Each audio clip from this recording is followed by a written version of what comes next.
Hi, I'm Hamish Sewell, founder of Soundtrails. Welcome to Polar, the power and the poetry of locative audio. Every place has a story, and Soundtrails lets you hear it. This is where we explore stewardship, storytelling, and connection through conversations with artists, historians, researchers, and community leaders, helping us understand the stories that shape place. My most recent guest was the highly talented multi-instrumentalist Mel Webb. This was recorded while I was on the road. And while it seems like everyone is looking to get more exposure, one of the things I love about Mel Webb's work is that he's not only very talented, but he's very happy to work at a very highly local level, with the music and the stories really working intimately with the people and the communities. See what you think? Let's begin. You and I have just worked together on the Henry Halloran Soundtrail, Yeah. and the beauty was that you gave us we gave you a brief, and you came back with four soundtracks, which all thematically are kind of connected. There's sort of slightly different sort of emotional takes on the story, but it gives us that glue, that creative glue, and what's more, that sort of that ambulatory glue, because Yeah. we're on location that helps stitch that together in such a valuable way. And I've worked with a lot of musicians over the last 15 years with the productions we've done with Soundtrails. And I think you're really bringing something quite, special here. And for the last 2 months, I've been unable to get the little earworm out of my head. It's kind Henry of F Halloran. Yeah. and I'm kind of curious, because I think it would be, there's obviously there's never been a St Kilda, and also I think you've just sent me some links through to a project that you're doing around trees and this piece of wood, which is in your house. And again, they're very much crafted around this idea of place and story, or sort of the bedrock, or the idea that sort of history kind of is layered into place. Um, Yeah. and same too with Henry F. Halloran. He's a property developer from the 1920s. By all accounts, he's kind of trying to do the right thing. He's obviously quite an entrepreneurial man. He's quite a rich man. But I think you bring something very special to that. What was it like sort of taking on a commission like that? And how did you come up with those lyrics? What was your process? Yeah, I just like, well, those videos that Robin done are great, that obviously you've accessed as well. In terms of the history of it, and getting to know the guy. And as you say, he was, obviously passionate about, had a passion to fashion communities. And I just sort of, it's usually early in the morning, to much to my lovely wife's distress, that I'll be laying in bed muttering to myself, writing lyrics. That I'll wake up writing lyrics, and often it's like tumbling out of a dream that I'll go, oh yeah, that thing, to myself. But it's very, yeah, very much about trying to, like, the melody as well, because you said, it was based in the 20s. And so I listened to a whole bunch of 20s music and rediscovered the joy of that. But I hadn't thought about that. Like, there was a kind of a straightening out, which kind of happened in like going from the Baroque period, which was, or even pre-Baroque, medieval period music, where people were going, oh, the idea of chromaticism. Oh, how do we make this work? And then Baroque period, they just nailed chromaticism, and Bach went nuts. And then everything got ironed out a bit and became a bit more accessible in a way in the classical period, where it was like, oh, everyone just settle down and be nice for a while. Okay, which it's totally not bagging Mozart. It's just, it's what happened. There was like this crazy developmental period in the Baroque period, and then everyone just calmed down. Well, the same thing happened in jazz. Like, that early 1920s style jazz was nuts, like, because it was going out of string orchestras, so they often had strings as well as big band instruments, as well as tubas, as well as, it was nuts. And then, in a way, Tommy Dorsey and Glenn Miller straightened that all out a bit and just made it a bit, beautiful again, but a bit less nuts. And so I was trying to capture that in it, that slightly sort of like the feverishness of the 1920s, where everyone was just going, all this stuff, which, the 30s, 40s, 50s ironed out a little bit and just made a bit more sense of. I was trying to capture that a little bit in the different styles I gave. And so, but also, that the kind of franticness of the lyrics was trying to capture that, because he was obviously a very enthusiastic guy. And everything anyone wrote about him, or that he wrote about himself, he was clearly passionate, a little bit nuts, and his alliterative. So I tried to get the alliteration, because all his street names were really alliterative and stuff. So I was trying to get that in the lyrics as well. But I really enjoyed it, and it was at a crazy busy time. You'd know that I was going, I can't quite finish it because So I was in a really ridiculously busy time, but it just kept eating at my brain. So it was good. It kept ticking over, but the actual sitting down and recording of it was a harder thing altogether. So I apologize for that, but it worked out fine in the end. Yeah, no, that was fine. I mean, it's one of the real joys I think I have with doing this work is commissioning artists like yourself, and you were very generous, and I did laugh a lot actually when you kind of gave us some like a little bit of footage from you, and it looks like kind of some sort of dressing room or something like that, and you've got all your instruments kind of gathered around you, and yeah, you're obviously doing different tracks which you're layering on top of each other. How do you start something like that? Where do you begin it? Do you begin with the lyrics, or do you begin with the notation? It really depends what comes out first. I try not to dictate it, and so when I'm writing my own songs, I'm the same. And often a few little things that are bouncing around will coalesce, and I'll go, oh, like if I'm playing with a weird rhythm, which at the moment is my obsession at the moment.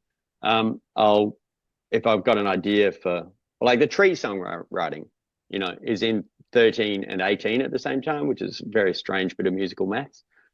And I thought, I wonder if that'd work with this idea of a tree growing on the side of Melbourne, before the white folks got here. And then I thought, well, wouldn't it be cool if it lived from 1318, the year, till 1813? Woo! Yeah. One of the things you said to me too, I think, around the time that we were trying to work out what the sort of the scope of this was and what the brief was that you didn't anticipate too much the outcome. You went much more intuitively into the process and saw what came out of it. I found that I really appreciated that. Yeah. It can, the risk is that you end up going away from the brief. And I kept keeping in mind, this is a sound trail. This is going to have words over it. But I couldn't not do a song. And so, sorry, I've done a song. So I tried to give you as many non-vocal versions, so you could still put, spoken bits over it as possible. But it's like, nah, it's got to be a song. And it's really nice. I mean, it's really nice because you've got four sort of rounds, and then eventually we get the lyrics coming in. Yeah. Henry F Halloran. And you play with the idea of the F, as in Henry Halloran, which gives it a really nice sort of rhythm. It gives it a really nice sort of punch to it. Yeah. It was very easy to mix for me in terms of, because it's unusual for us in that we didn't have a whole bunch of oral histories that we're patching together into a sort of choreographed sound walk. We were using script. So based on that script, we were drawing off archives, we were drawing off research, and we wrote the script in different voices. One of the voices is Henry himself, because he's there on the world stage, doing this, that, and the other thing around planning. Yeah. And so the music gives it such an important texture, and so that was very different for me. And I have to say, it was a very simple proposition once everything sort of folded into place, and we got the recording from Alice and Ian, who were the actors. And the only thing really which is in situ, which we used, which was a little bit more random, was we used Robin and I in Port Stephens arguing about Henry Halloran in terms of whether he was a good guy or a bad guy.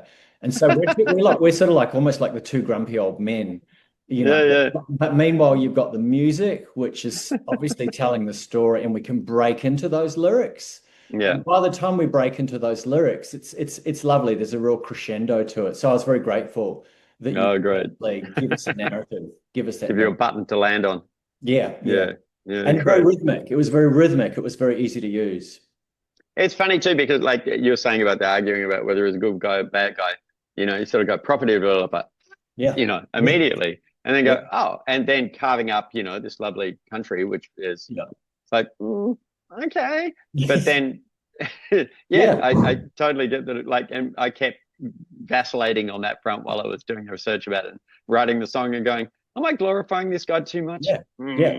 Yeah. But it's tricky because you've only it's true he did do some beautiful designs, and you look at Canberra, the Burley Griffin stuff, and go, yeah, those designs are really, that his passion, Yeah. obviously similar passion for design. Yeah. Um, he did a bloody good job of it, as Yeah. much as people bag out Canberra. I Yeah. grew up, Yeah. did primary school in Canberra, and just thought, oh, this is actually really good. But Yeah, that's right. And they were contemporaries. Walter Burley yeah, Griffin and Henry F Halloran were contemporaries. And in many ways, Henry Halloran was possibly arguably more successful, and that his right, legacy probably continued.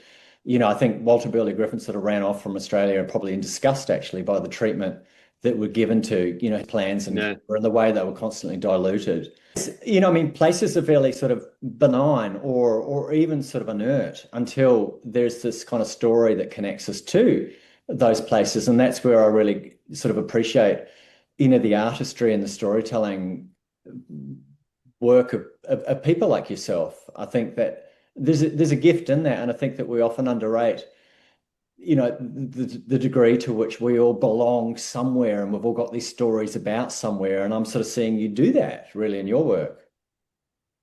it's funny because we've just got back from Alice Springs, and up north of Alice Springs, I go to a school, a couple of times a year, 2 or 3 times a year, and do songwriting at this school, Tea Tree School. And I got reminded, we were walking around the airstrip with one of the nurses there, walking. Said, oh, I remember 6 helicopters landed here, and I immediately went through the lyrics of the song we wrote about it, and had all that information about it. There were 6, the 12, 11 men and 1 woman, the army pilots, and all that information is in the song that we wrote with the primary class after the 6 helicopters landed at the airstrip in Tea Tree. And it's one of those things you sort of go, documenting things like that with a kid's song, it's great. There's so many songs we've written out there, and it's some people are a little bit weirded out by how me and Kai both are quite passionate about not needing to expand the music of the Tea Tree music outside the community, because we wrote it for that community. And I'll happily share links to the songs for people, and they'll go, oh my God, these songs are great. And I go, great. But I wrote them for the community, and that's where they belong. And in a way, when people go, oh, you should share them more widely, and it's like, nah, that's for that community. And I feel like same with the songs, not St Kilda is more broad, but like the song the local eco centre, we wrote a song for that opening, and that's great. I love that song. It's nice, captures about the eco centre and the opening of it and the history of it to a certain degree. But again, it's one of those things that go, yeah, it's got its place. It'll get used, be remembered by the people who wrote it. And that's what is important to me, rather than going, it needs to be heard by everyone, because it doesn't. And if people find them and hear it, that's great. But I think there's my attention to wanting to just write songs and create a connection to an idea or a place or a concept for a local bunch of people. I think that's, for me, that's more important. I think this globalist, it's got to be accessible to everyone-ness is not helpful. And the more I see people, and it's why whenever I'm working with people who, like Charlie with Formidable Vegetable, who wrote songs about permaculture, and when it gets too broad and too, it's like, nah, write your personal stories. Just talk about you and your enthusiasm for these things, and that's going to be the best thing you can possibly do. And those, so in a way, keeping it more local, like whether it's you as in your ideas, or writing it for the people that are local to the thing that you're writing about.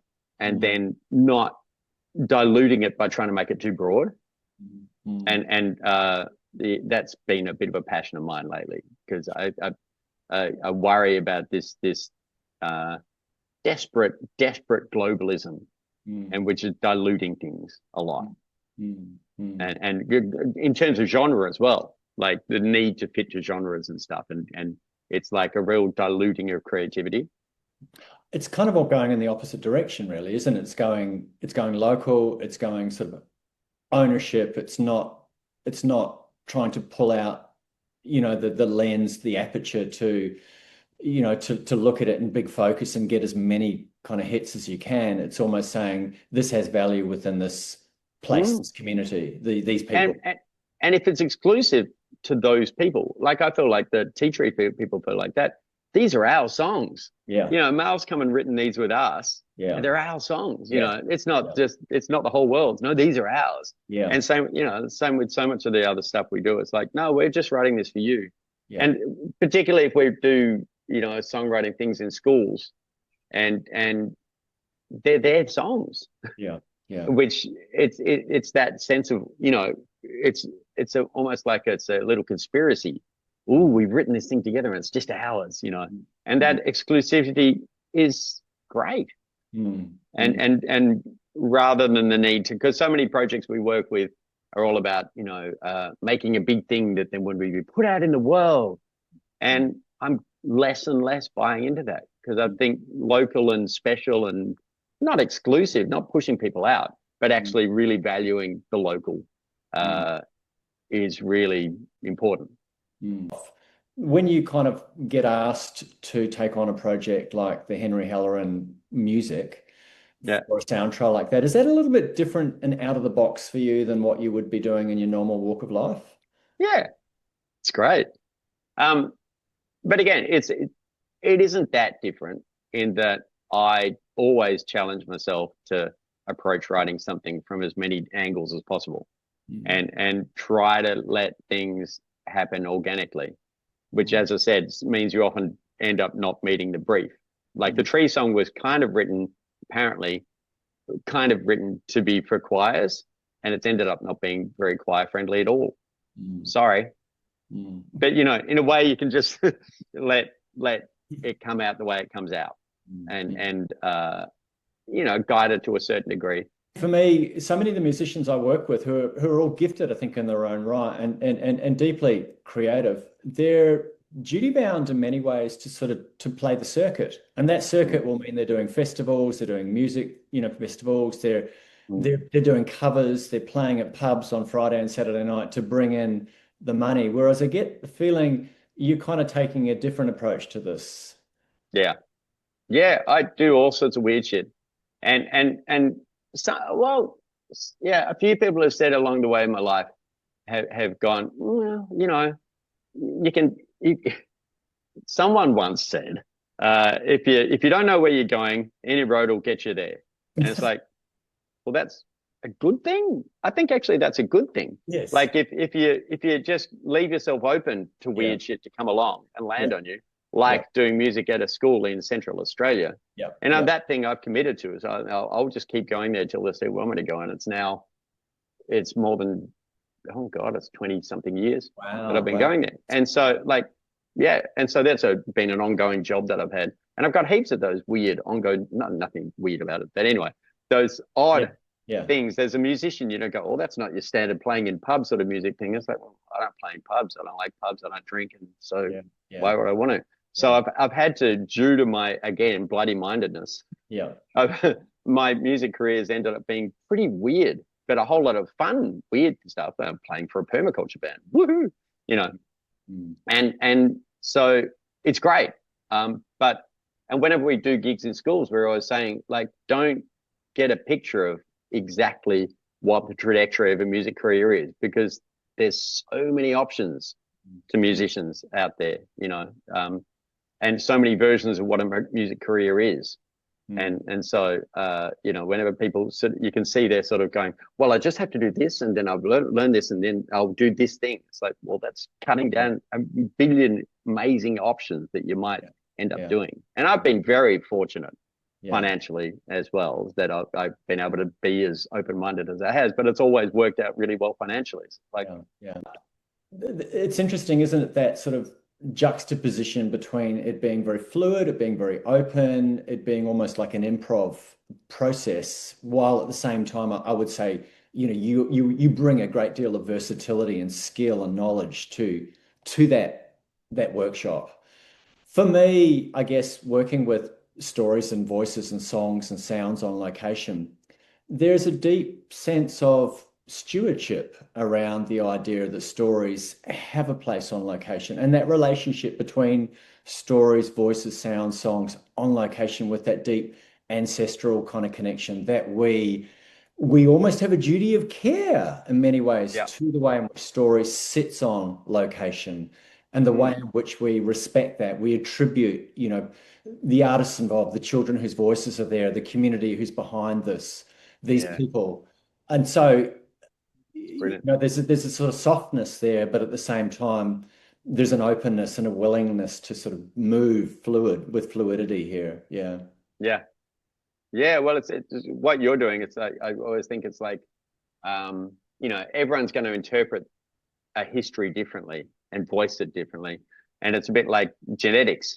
It's going to be really weird sideways. But my dad was a geneticist. And there's a thing called epigenetics. And so your DNA doesn't change. That's how it is. But the way your DNA expresses changes. And that's epigenetics.